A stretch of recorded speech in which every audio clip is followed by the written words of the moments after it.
Merci de votre fidélité à cette édition hebdomadaire. Nous sommes ensemble pour un peu plus de 45 minutes. Mais pour l'essentiel, retenez que le Canada a fait un don de 290 000 $ pour Congo pour répondre aux inondations dans la partie septentrionale du pays. Nous reviendrons également dans cette édition sur la rupture d'un câble sous-marin qui interrompt les services Internet ici au Congo. Sans plus attendre au France Journal en disant que l'impraticabilité des voies de communication et l'inaccessibilité à Mbala, nous sommes là dans le département de la Songa, n'arrange pas du tout les producteurs, notamment ceux de cacao de ce district, contraints d'exporter leurs différents produits vers le Cameroun, comme vous allez le voir d'ailleurs dans ce reportage de Gingolo et Evrar Tikasumba. Situé en pleine forêt équatoriale, le district de Ngwala et ses 19 villages dans le département de la Songa sont confrontés à plusieurs difficultés liées au manque de voies de communication. La route, facteur de développement, comme le dit l'adage, est presque inexistante dans cette localité.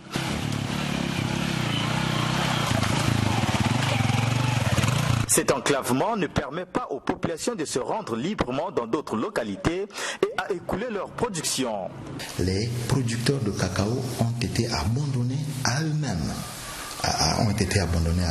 Et c'est pour cela que nos frères du Cameroun ont saisi la balle au banc.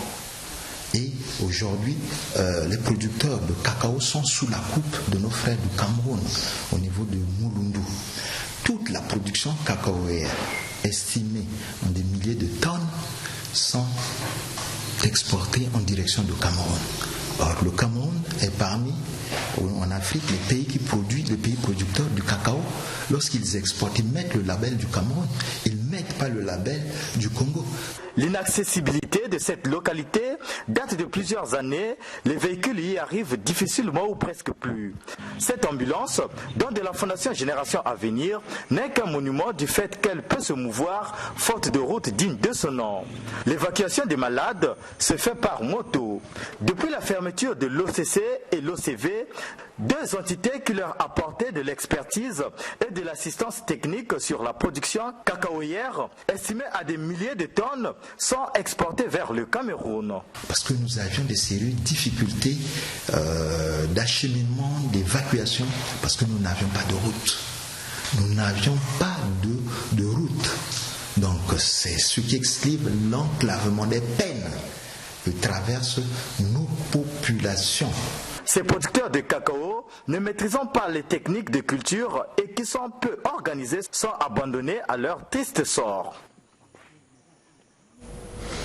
Et puis le manque de communication au sein de leur entreprise, notamment sur l'éventuelle vente de la chaîne de télévision panafricaine Africa News basée à Pointe-Noire, a poussé les agents de ce média à publier une déclaration dans laquelle ils appellent le gouvernement congolais à pouvoir agir. Démontez Mavungu.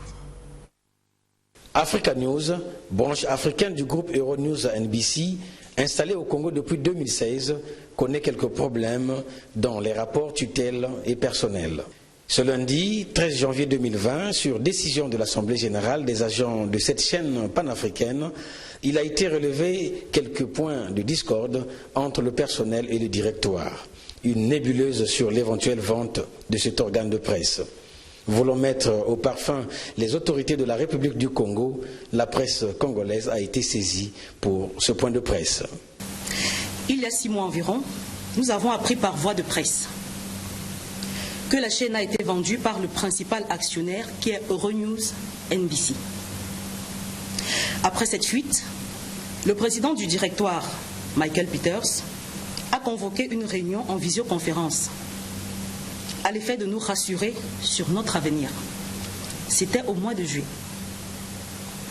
Au mois d'octobre, face à la multiplication de nouvelles rumeurs et des articles de presse sur la suspension de la vente, nous avons saisi une nouvelle fois la direction d'Euronews pour savoir la vérité sur l'avenir de la chaîne. Toujours par conférence vidéo, le président du directoire nous a fait savoir clairement que l'opération des cessions était compromise et qu'en l'absence d'un nouveau repreneur, la chaîne était condamnée tout simplement à la fermeture. Nous soulignons que le siège d'Africa News SA, SU, et à Pointe-Noire au Congo. Mais en fonction des références, il apparaît que la fermeture annoncée ne pourrait concerner que les activités du siège social que l'on requalifie dans les discours de bureau de Pointe-Noire. Pour l'instant, permettez-nous de ne pas nous étendre sur les raisons évoquées pour la fermeture annoncée et de taire les polémiques entretenues au cours des dernières semaines. Cette idée de fermeture d'Africa News est inconcevable selon les dires de l'Assemblée générale. Mais l'idée de la fermeture d'Africa News nous est insupportable. La chaîne a une valeur marchande sûre. En témoigne l'intérêt que lui portent des investisseurs, comme celui avec lequel Renews dit avoir conclu un préaccord de vente en juillet dernier. Africa News réunit en son sein quelques 60 employés, dont une majorité en CDI, de 12 nationalités africaines. La fermeture signifie une mise au chômage direct de tout ce personnel. La chaîne a connu une progression exponentielle entre sa mise à l'antenne et novembre 2019, ne serait-ce qu'en termes de sollicitations commerciales. De nombreux sacrifices ont été consentis au nom de la construction d'une institution médiatique panafricaine au cœur de l'Afrique. L'ensemble des employés, journalistes, techniciens, personnel administratif, croient en cette aventure, en ce média, qui est une pierre blanche dans l'histoire de l'émancipation culturelle du continent africain. Le personnel Africa News appelle solennellement le gouvernement de la République du Congo à l'aide afin qu'il continue à soutenir son fonctionnement. Et puis le Canada a fait un don de plus de 135 millions de francs CFA au Congo, je vous le disais en titre, pour répondre aux inondations qui ont affecté près de 70 000 personnes dans les départements de la Likwala, de la Songa, de la Cuvette et des Plateaux. À cet effet, la ministre canadienne du Développement industriel en séjour au Congo, Karina Gould, s'est entretenue avec le président de la République sur la question. Suivez. Les dégâts causés par les fortes pluies qui se sont abattues dans plusieurs départements préoccupent les amis du Congo. C'est ainsi qu'à la tête d'une forte délégation, Karina Gould, ministre canadienne du Développement international, est venue ce mardi à la résidence du Plateau exprimer sa solidarité au président Denis Sassou Nguesso et à l'ensemble du peuple congolais. À cette occasion, elle a annoncé une aide financière du Canada en faveur des victimes des inondations. J'ai réaffirmé l'aide financière que le Canada apporte aux deux organisations qui vont aider l'accès à la sécurité de nourriture et aussi aider les personnes qui étaient affectées par les inondations. Le Canada apporte presque 280 000 $ canadiens au PAM et au Caritas. Et aussi, l'ONU avait annoncé aujourd'hui 6,9 millions de dollars américains pour aider les victimes des inondations. Autre sujet abordé, la paix et la sécurité dans les Grands Lacs. Les deux personnalités ont manifesté leur convergence de vues sur la situation qui prévaut dans cet espace géographique riche en ressources naturelles. Tout devra être fait pour le maintenir à l'abri des violences, ont-ils reconnu. Nous avons parlé aussi de la paix et la sécurité dans la région, reconnaissant l'intérêt du président d'avoir la stabilité dans la région des Grands Lacs et aussi dans le Sahel. Et nous avons parlé de l'importance que le Canada a mis sur la paix et la sécurité dans l'Afrique. Et nous avons parlé aussi de la commerce entre les deux pays. Denis Sassou Nguesso et Karina Gould sont revenus sur la signature en 2019 de l'accord relatif à la zone de libre-échange continentale africaine. Pour le Canada, cet accord constitue une véritable opportunité de développement pour l'Afrique. Vous venez de le suivre, le gouvernement canadien a apporté son assistance aux victimes des inondations, notamment ceux des différents quartiers de Brazzaville. Il s'agit de 40 000 $ américains pour assister les populations sinistrées qui ont reçu d'ailleurs des kits composés de non-vivres, comme vous allez le voir dans ces images de Vincent de Paul Koubemba. Inondations et ensablement des habitations par ici. éboulement des terres par là, le gouvernement canadien, sensible aux cris de détresse des populations sinistrées, est venu apporter son assistance aux populations sinistrées par des inondations et érosions causées par les pluies diluviennes. En compagnie de la ministre des Affaires sociales, de l'Action humanitaire et de la solidarité, Antoinette Nzinga-Nzondo, la ministre du Développement international du Canada, Karina Gould, et sa suite ont effectué une descente sur le terrain pour toucher du doigt cette réalité. Première étape, ex-ceinture maraîchère de Talangaï au quartier d'Ivala. Après la ceinture maraîchère, cap à la paroisse Saint-Jean-Baptiste de Talangaï pour la cérémonie de remise de kits à un échantillon des sinistrés. Le gouvernement canadien va aider le Congo à hauteur de 40 000 $ canadiens.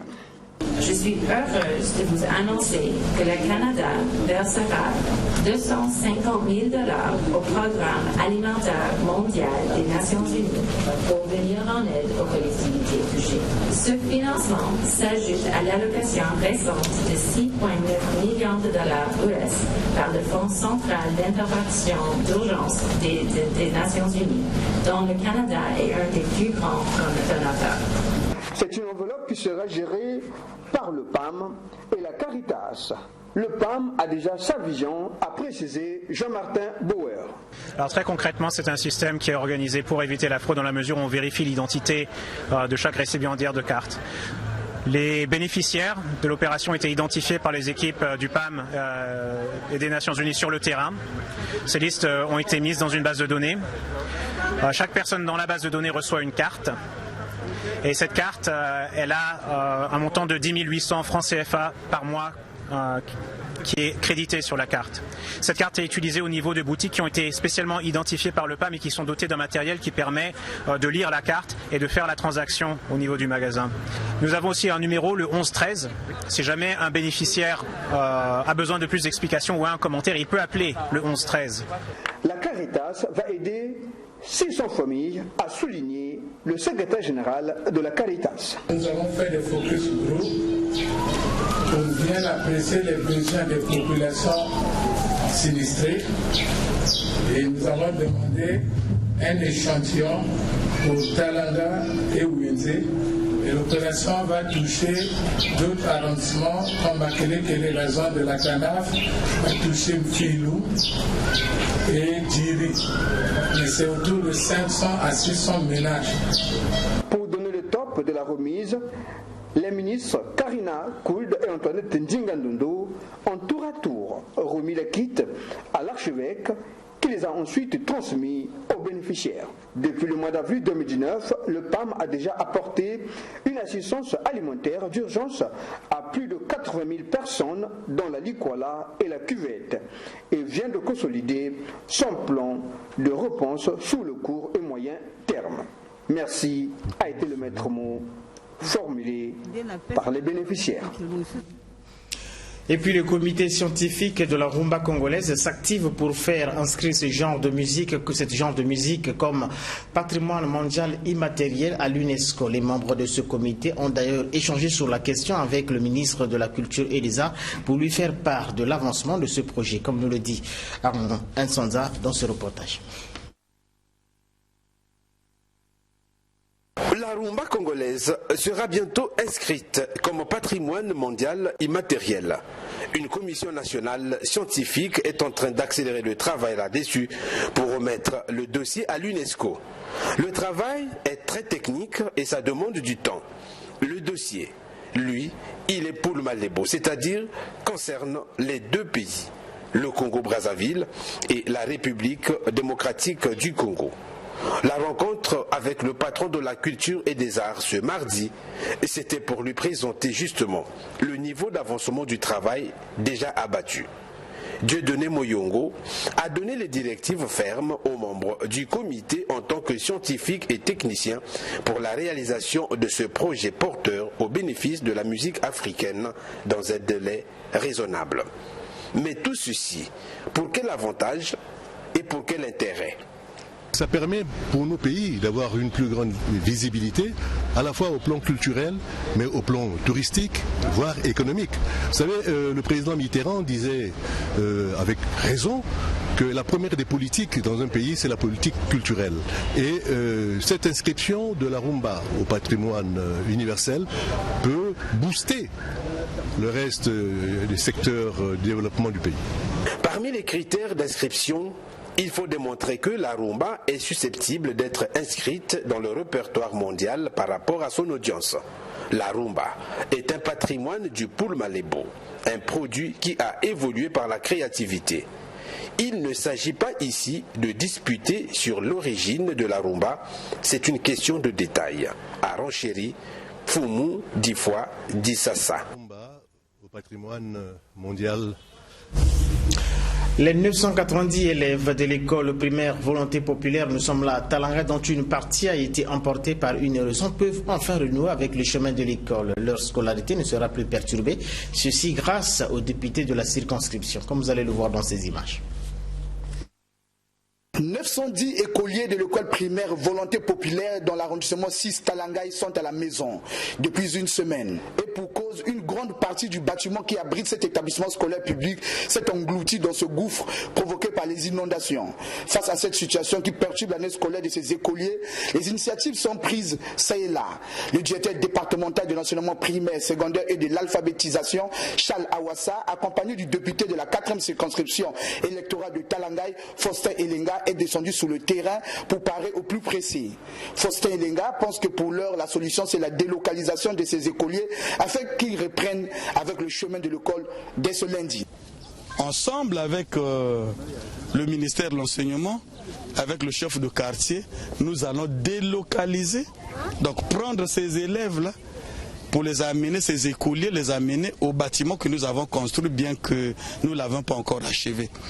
Mais les conditions peuvent faire que ces élèves prennent cours sans trop de problèmes. Donc la décision que nous prenons aujourd'hui, c'est d'aller droit au tableau et avoir un peu de ciment, un peu de cailloux, gravier pour faire la charpe. Et nous envisageons de telle manière que lundi prochain, que les cours reprennent ici à l'école Volonté Populaire. Pour un début, on mettrait juste les tableaux dans ce salle de classe inachevé, l'œuvre de l'élu du peuple Faustin Elenga, qui construit un collège public qui n'existe pas dans cette zone. Une fois admis au CEP, ces élèves de l'école Volonté Populaire vont soit au CGA Aneto, soit au CG de la Liberté. Cette école a été construite en 1988 par les habitants de ce quartier, d'où son nom Volonté Populaire. Et puis les documents fondamentaux devant régir le Conseil supérieur de la liberté de communication ont été examinés puis adoptés à l'issue de la session inaugurale de cette institution. Dans ce reportage, le haut conseiller Asie Dominique de Marseille revient sur la fameuse subvention aux médias. Après avoir examiné et adopté les documents à eux soumis, les membres du Conseil supérieur de la liberté de communication peuvent désormais commencer leur aventure. Une aventure qui sera régie par ces documents qu'ils viennent d'adopter. Mais une bonne régulation des médias ne peut se faire sans une subvention. Nous avons fait des propositions pendant les assises sur la presse qu'on a confiées au gouvernement. Donc aujourd'hui, si nous devons réguler cette presse et qu'elle ne reçoit pas l'aide de l'État, ce n'est pas le problème du Conseil. En ce moment-là, c'est le gouvernement qui nous a fait des propositions dans ce genre. Vous avez pris part aux assises sur la presse et cette question a été abondamment évoquée. Le Conseil qui va démarrer maintenant, il n'est pas que répressif pour la presse, mais il défendra beaucoup la presse face au pouvoir. Quand je dis pouvoir, les pouvoirs. Et les pouvoirs publics, les pouvoirs d'argent, les pouvoirs non. Que le journaliste se sente libre de faire son travail, que cette épée de Damoclès qui pèse sur lui, qui sente quand il y a un problème, le Conseil est capable de dire non seulement qu'il réprimande la presse, mais qu'il est capable également de protéger la presse. On a l'impression que le Conseil ne fait que la répression. Non, le Conseil aussi fait la protection quand le journaliste est menacé. Le président du Conseil supérieur de la liberté de communication, qui place ce mandat sous le signe de l'espoir, a indiqué disposer d'une bonne équipe pour pouvoir gagner des batailles. J'ai en fait trouvé une bonne équipe avec laquelle je vais gagner des matchs. Un entraîneur devient un grand entraîneur ou est grand entraîneur que lorsqu'il a des talents dans son équipe. Et les talents, je les ai eus. Vous avez toute ma confiance. Et donc il nous appartient de redorer le blason. Oui, parce qu'il a été sali. de cette institution. Je sais donc compter sur vous. Au cours de cette session inaugurale du Conseil supérieur de la liberté de communication, ses membres ont adopté le règlement intérieur, financier et le manuel de procédure, ceci après toilettage. Parti de Brazzaville, le 24 décembre dernier, la mission d'assistance humanitaire aux populations sinistrées du fait des inondations dans la partie septentrionale du pays a regagné la capitale. Le chef de cabinet de la ministre des Affaires sociales et de l'Action humanitaire, qui a conduit d'ailleurs cette délégation, fait une sorte de bilan de cette mission dans ce reportage. Depuis le mois d'octobre 2019, la récurrence des très fortes pluies a entraîné des inondations sans précédent dans les départements de la Likwala, de la Cuvette et des Plateaux. Plusieurs villages de ces départements se trouvant initialement le long de la rivière Ubangi, du fleuve Congo et de leurs nombreux affluents sortis de leur lit ont été touchés. Mais l'importance des crues a étendu le sinistre jusque dans les zones des forêts et dans les terres. Face à ce désastre, le gouvernement de la République, qui bénéficie de l'aide de ses partenaires, a déployé une mission d'assistance humanitaire pour venir en aide aux populations sinistrées du fait de ces inondations dans la partie septentrionale du pays. Malheureusement, ces équipes sur le terrain ont été confrontées à d'énormes difficultés. En effet, les fonds décaissés par le gouvernement l'étaient sur la base des évaluations initiales réalisées dans le département de la Likwala et dans un seul district de la Cuvette, notamment à Toko. Le temps que les ressources se soient mobilisées, d'autres départements ont été affectés. Sachant que l'assistance ne pouvait pas couvrir l'ensemble des besoins, il était d'abord question de couvrir les grands centres, les chefs-lieux des districts. Et effectivement, dans le cadre de cette assistance, nous avons réussi à couvrir les besoins des chefs-lieux des districts. L'assistance qui restait consistait maintenant à aller axe par axe pour couvrir l'ensemble des villages. Le gouvernement étant conscient de ce que l'aide mobilisée dans un premier temps n'allait pas couvrir l'ensemble des besoins, avait pris l'engagement de mobiliser des ressources supplémentaires. Et donc nous attendons ces ressources supplémentaires pour continuer avec l'assistance des populations. Il a fallu donc répartir cette assistance dans les 4 départements touchés et donc 23 localités au lieu de 11 précédemment. Ceci pour l'équité et la justice sociale, a indiqué le chef de cabinet du ministre des Affaires sociales et de l'Action humanitaire. Au-delà de cette mission d'assurer l'assistance humanitaire aux populations sinistrées, cette équipe sur ce bateau a affiné les résultats des évaluations initiales pour avoir une situation plus globale de la réalité des besoins sur le terrain. Après l'assistance, s'ensuivra la phase de relèvement qui sert à relancer les activités productives des communautés qui ont tout perdu. Et puis un corps sans vie d'un bébé a été retrouvé dans une poubelle à Verdad devant le siège du journal La Semaine africaine à hauteur du centre hospitalier universitaire de Brazzaville. Après constat, le corps de ce bébé a été récupéré par les agents de la protection civile pour inhumation. Vincent de Paul Koubema. Il est 7h passées de 15 minutes. Nous sommes à quelques mètres de la station d'essence de l'ambassade de Chine. Une foule de badauds devant le siège du journal La Semaine africaine. Les curieux regardent la poubelle d'Averda. Dans la foule, la police et les agents de la protection civile. Notre caméra approche. La surprise, c'est la découverte d'un corps sans vie d'un enfant d'1 semaine. Ce bambin a été jeté mort. Et ce sont les agents de nettoyage de la société Averda qui l'ont découvert. Ayant eu vent de cette information, les agents de l'ordre se sont déportés pour faire le constat. Les témoins oculaires n'ont pas manqué de réaction tout en condamnant cet acte ignoble posé par les géniteurs qui ont pris la clé des champs. C'est pas bien ce qu'elle a fait. Si elle avait su qu'elle était enceinte, il fallait qu'elle fasse autre chose au lieu de faire ce qu'elle a fait. C'est un vrai péché qu'elle a fait. C'est pas bien. Jeter l'enfant dans des poubelles comme ça d'Averda, ça fait pas du bien. Les femmes, c'est les femmes qui font des trucs comme ça, c'est un péché bibliquement. L'État doit voir un peu de choses comme ça. C'est pas sérieux. Et nous demandons aux femmes de ne jamais se comporter comme ça en fait.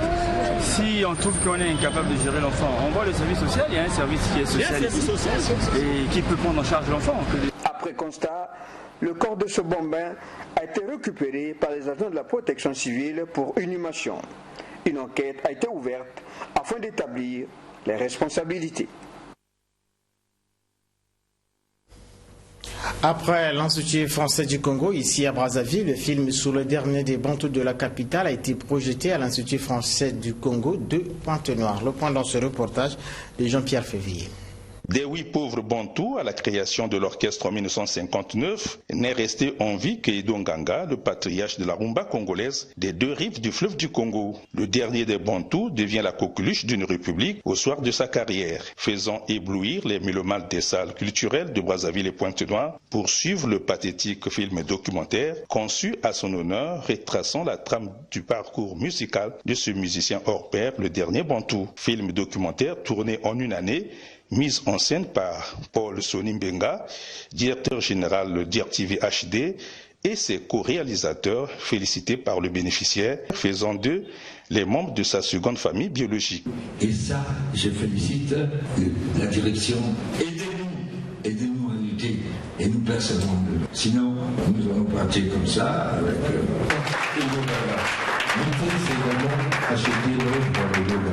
Après Brazzaville, DIRTV HD International a choisi la soirée du 14 janvier 2020 à l'Institut français de Pointe-Noire pour la projection de ce film documentaire. Une projection ayant suscité témoignages, évocations, questions et messages qui lui ont donné la force de se rajeunir en retrouvant ses vieux amours de l'Ok Jazz. L'interprétation de Aimé Yabolingo, une chanson dédiée à sa mère par les chanteurs en herbe du groupe Africa Folk, l'a fait sortir de ses réserves pour chanter et esquisser les pas de danse professionnels.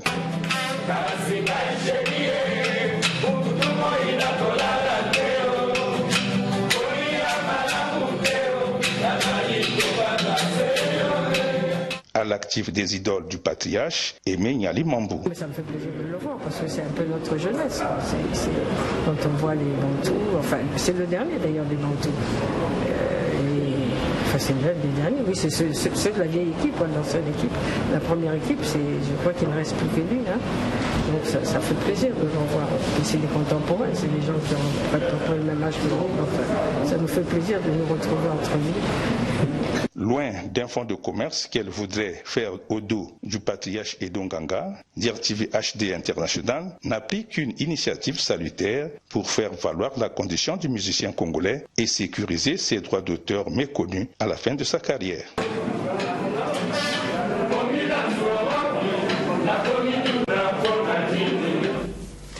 La bonne gouvernance dans les administrations fiscales et douanières en Afrique centrale au centre d'une rencontre ici à Brazzaville que nous résume Bernida Sitou dans ce reportage.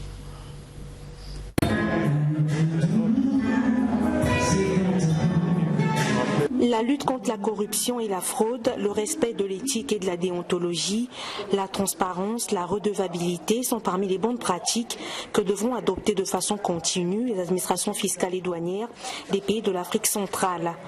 À l'issue de ce séminaire sur la bonne gouvernance et à l'heure où des réformes doivent être apportées en conformité avec les orientations du Fonds monétaire international, les participants venus de 9 pays et de la CEMAC ont identifié les forces et faiblesses de leurs administrations respectives.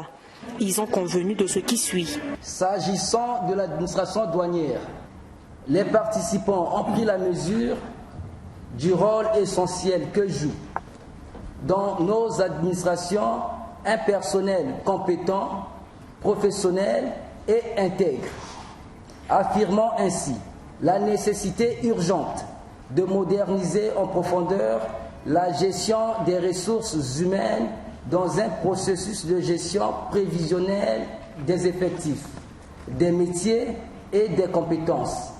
Les participants ont reconnu le caractère essentiel de l'automatisation et de la dématérialisation des processus douaniers pour parvenir à la transparence, à la redevabilité et au respect de l'intégrité, qui sont aujourd'hui les exigences essentielles d'une douane moderne. S'agissant de l'administration fiscale, les participants ont souhaité l'engagement fort des décideurs généraux, des directeurs généraux et des commissaires généraux et ont sollicité une assistance technique du Fonds monétaire international pour accompagner ces processus. L'amélioration de la gouvernance doit passer inévitablement par le renforcement du partenariat avec les opérateurs économiques ainsi qu'avec les autres services de l'État dans le cadre d'une gestion coordonnée des frontières. Et pour le promouvoir des comportements sains, la République du Congo a déjà entrepris quelques réformes comme le e-douane, le SICFIP et bientôt le e-tax. Henri Lundu, directeur de cabinet du ministre des Finances de la République du Congo, s'est félicité des résultats obtenus après 5 jours de travaux. Les résultats auxquels vous êtes parvenus sont d'un apport inestimable au regard du besoin de disposer des administrations fiscales et douanières saines, performantes et au service du développement économique de nos pays. En me référant aux rapports réguliers reçus de messieurs les directeurs généraux des administrations fiscales et douanières de la République du Congo sur la qualité des échanges au cours des différentes séances, je tiens à vous féliciter pour les résultats d'ores et déjà obtenus qui constituent à juste titre une étape importante vers la modernisation que nous appelons de tous nos vœux.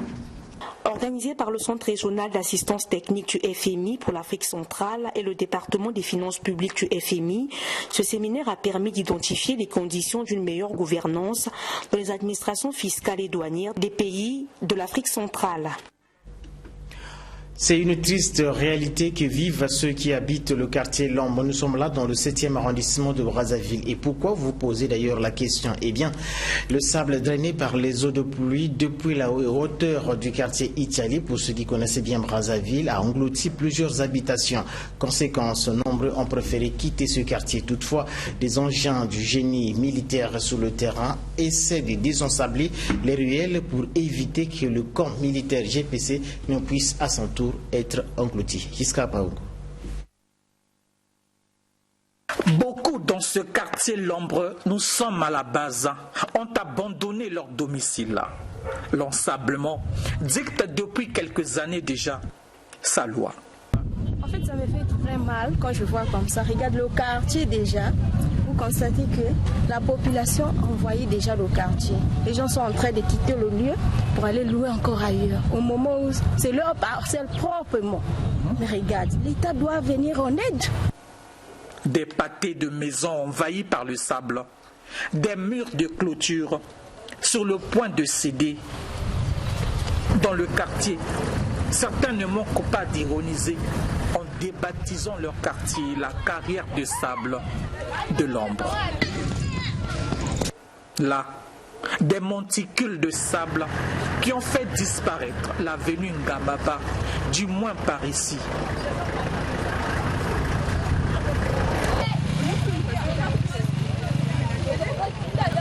Complique quelquefois des motocyclistes.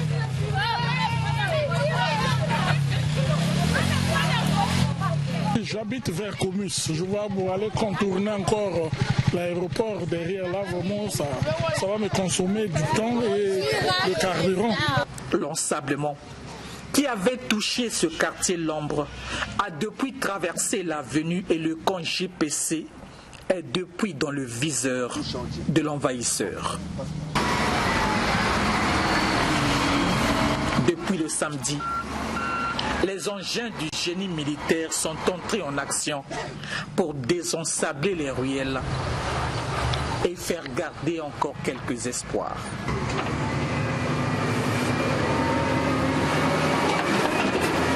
Ce que l'armée veut faire, c'est important pour nous sauver la vie. C'est sur ce fil d'espoir que s'accrochent certains ici pour espérer sauver leur maison, ou du moins ce qu'il en reste. Le génie militaire, on est en train d'intervenir pour désensabler cette zone-là. Et jusque nous allons arriver jusqu'à ce niveau-là. Et quand nous allons arriver à ce niveau-là, on s'arrête là.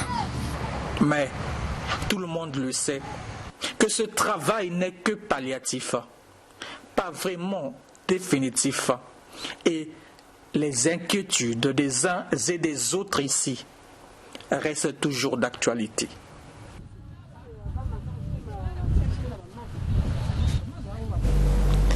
Les parkings et arrêts de bus seront désormais gérés par une nouvelle commission de gestion qui a été d'ailleurs mise en place par la mairie de Brazzaville. Ceci afin d'identifier les parkings de la ville afin de permettre à l'hôtel de ville d'établir un fichier harmonieux. Armand Sonza.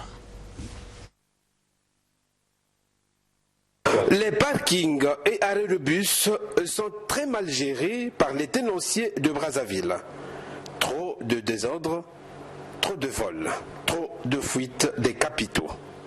L'argent collecté par les tenanciers est rarement versé dans les caisses municipales. Il y a un véritable problème de fonctionnement. Dans le souci de mieux faire, la mairie de Brazzaville a mis en place il y a quelques jours une commission de gestion des aires de stationnement.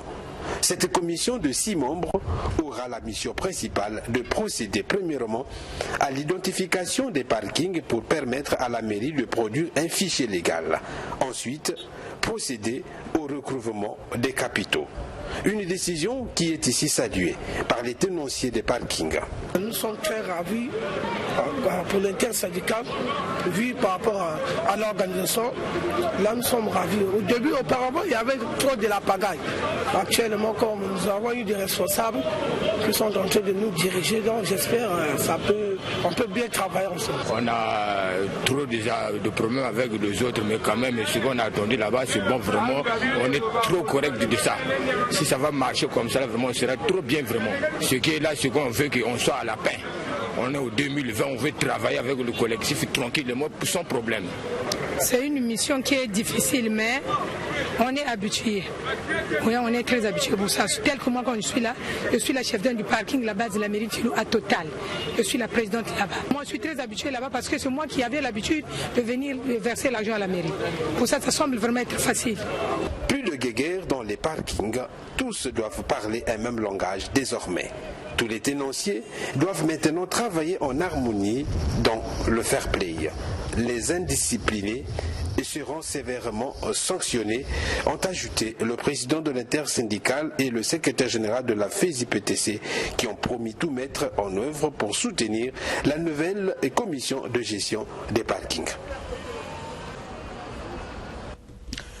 Une rupture de câble sous-marin international WAX perturbe les services Internet au Congo et dans d'autres pays africains. Sur la question, l'Agence de régulation des postes et des communications électroniques relève que le problème dépasse son entendement et partant le Congo.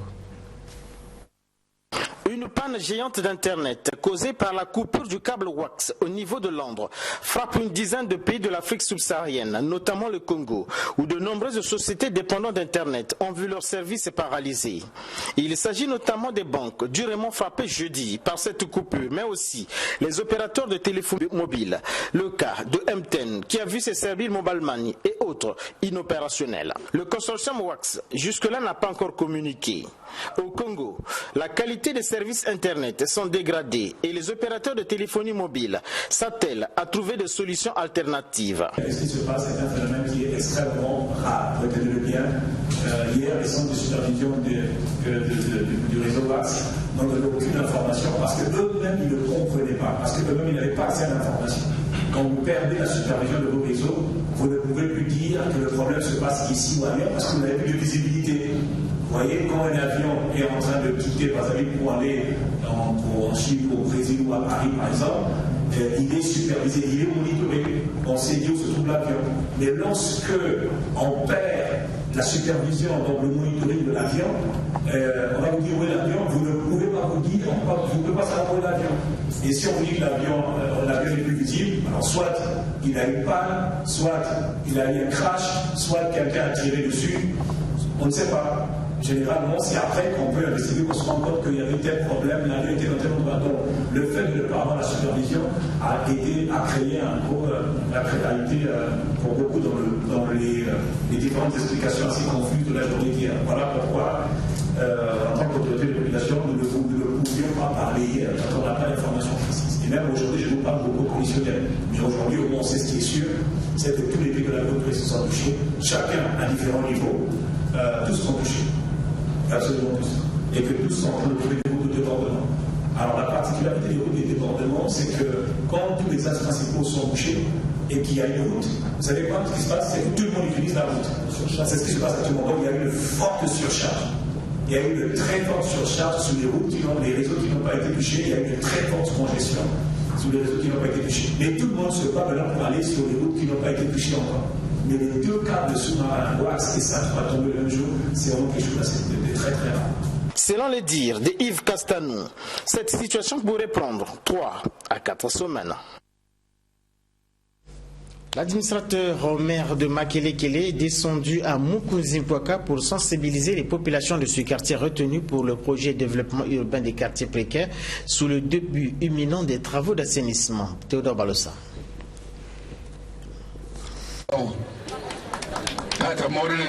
C'est la dernière ligne droite, dirait-on, avant le début effectif des travaux du projet Durcap à Mukunzimpwaka, un des 11 quartiers du premier arrondissement de Brazzaville-Makelekele et un des 4 retenus à Brazzaville et Pointe-Noire dans le cadre de ce projet du gouvernement congolais financé par la Banque mondiale à hauteur de 70%. Comme quoi, quelle que soit la durée de la nuit, le soleil finit toujours par apparaître. Mais avant de lancer les travaux, il faut avant tout sensibiliser les populations bénéficiaires. Et c'est ce à quoi s'est attelé le maire de Makelekele, Maurice Morel Kiundu, qui a présenté à cette occasion le commissaire de cet arrondissement, le commandant de brigade de la gendarmerie, sans oublier le coordonnateur du COLOD, a insisté sur la réussite des travaux liés à ce projet cher au gouvernement de la République. Le maire de Makelekele les a instruits à s'impliquer pleinement pour la réussite de ce projet et à veiller au grain sur les travaux qui feront de ce quartier enclavé et précaire le meilleur de Brazzaville. Maurice Morel Kiundu sur l'objectif de sa descente sur le terrain. Je suis descendu pour venir leur aviser de permettre à la Banque mondiale de venir faire le travail sans être dérangé, d'être injurié. Que cela doit se faire correctement et tranquillement. Parce qu'il y en a des mamans vendeurs qui ont été enregistrés par la Banque mondiale. C'est ceux-là qu'on va indemniser, ceux-là qui avaient occupé quelques artères vers le matin où je vois qu'ils doivent libérer partout là où le travail va se faire. Et nous sommes compris avec la population. C'est dans ce but-là que je suis venu pour leur parler, leur exhorter, d'observer.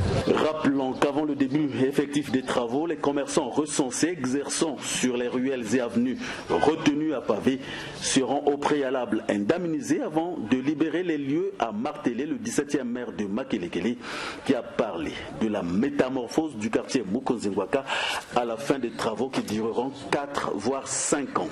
Mukunzimpwaka, dit-il, sera doté d'un marché moderne, d'une école primaire et d'un collège d'enseignement général digne de ce nom, pour ne citer que cela.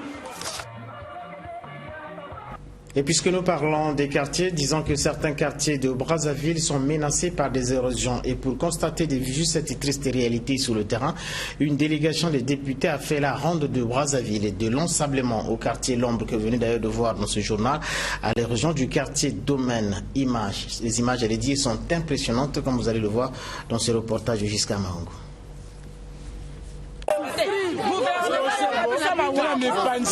La réaction de la population du quartier Domaine se mesure à l'inquiétude qui hante chaque fois qu'elle pense à ces ravins.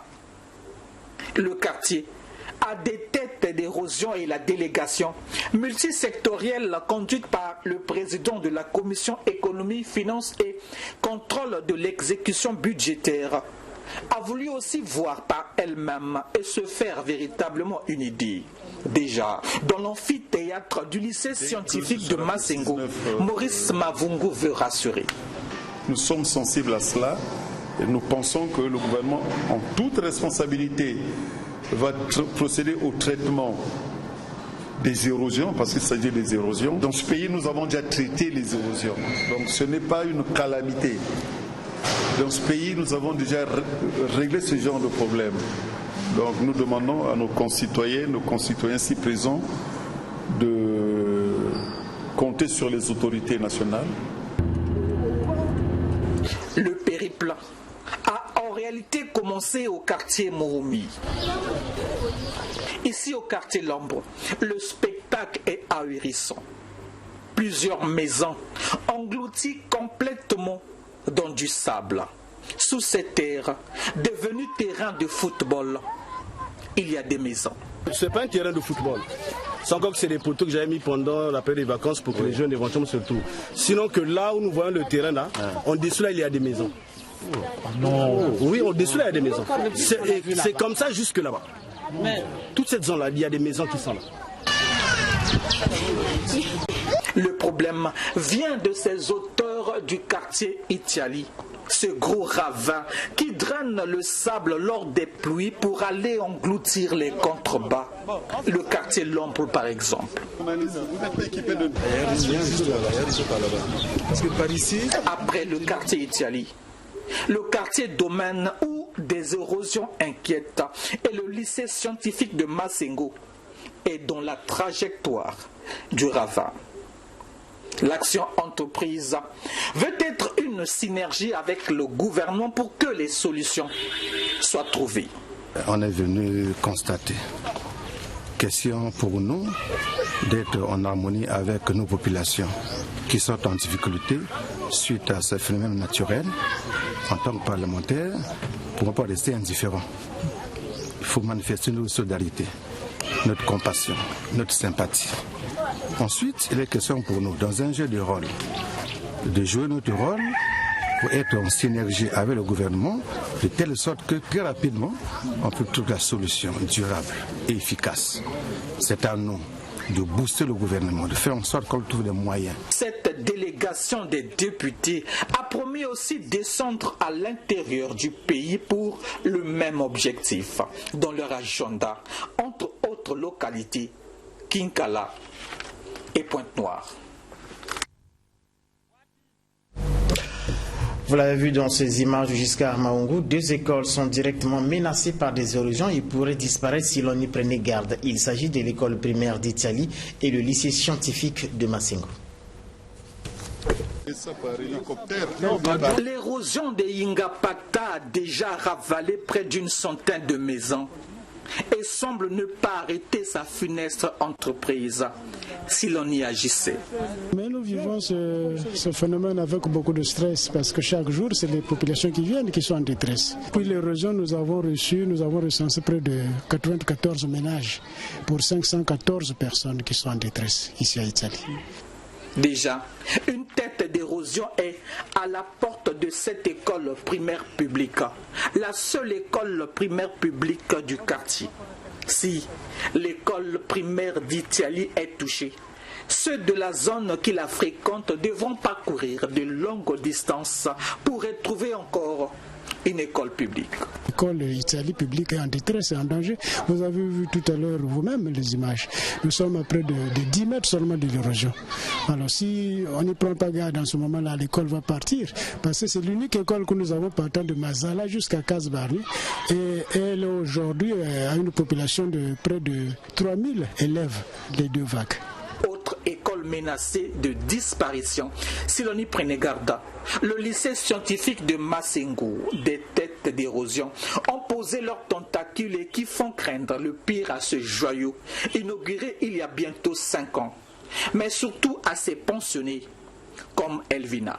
Je vois que l'horizon veut emmener notre établissement, ça me fait pitié parce que je vois que l'État a beaucoup dépensé pour cet établissement et quand je vois l'érosion qui sont, vraiment je suis dessus pour cette raison. Dans l'histoire de Brazzaville, des écoles ont été effacées de la carte scolaire de la capitale et cette perspective, les élèves ne veulent pas l'entendre. Et depuis, beaucoup ici lorgnent vers l'État pour que des solutions concrètes soient trouvées. Voilà, c'est par ces images sur les érosions qui menacent le lycée scientifique de Massengo et l'école primaire d'Itiali que nous bouclons ce journal. Merci de nous avoir suivis. On se retrouve le vendredi prochain. Mais ce lundi 14h, vous serez en compagnie de Léonie Tsoumou, 20h30, Bernida Sitou.